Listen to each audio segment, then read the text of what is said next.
Welcome friends to my channel. আজকের রেসিপিটা বানানোর জন্য এখানে আমরা ফ্রেশ চিংড়ি নিয়ে নিয়েছি। এর মধ্যে 1 চামচ হলুদ অ্যাড করলাম। এরপর এর মধ্যে অ্যাড করে দেবো লবণ 1 চামচ মতো। এরপরে খুব ভালো করে হলুদ লবণের সঙ্গে চিংড়িটাকে মিশিয়ে নেব। আর কড়াইতে দিয়ে দিয়েছি বেশি করে তেল। তেল গরম হয়ে গেলে এর মধ্যে চিংড়িগুলোকে দিয়ে খুব ভালো করে ভেজে নিতে হবে। দেখতেই পাচ্ছ গাইস, এরকমভাবে গোল্ডেন করে ভেজে নিতে হবে। এরপর একটা ছোট পাত্র নিয়ে নিয়েছি। এই ছোট পাত্রে অল্প তেল দিয়ে তার মধ্যে গোটা জিরে এবং গোটা কয়েক কোয়া রসুন দিয়ে দেবো। দিয়ে খুব ভালো করে ভেজে নেব। ওটা মশলার জন্য জরুরি।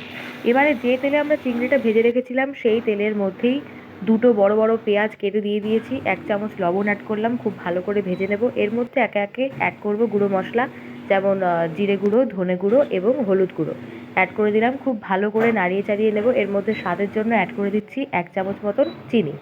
এরপর অ্যাড করছি কাসুরি মেথি। এটা সম্পূর্ণ স্মেলের জন্য, খুব ভালো স্মেল আসে এতে রান্নায়।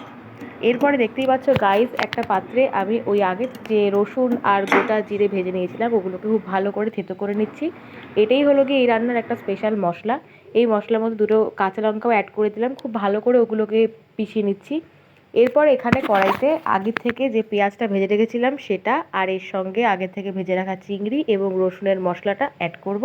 খুব ভালো করে মেখে নিলেই তৈরি হয়ে যাবে চিংড়ির ভর্তা। সবাই ট্রাই করো।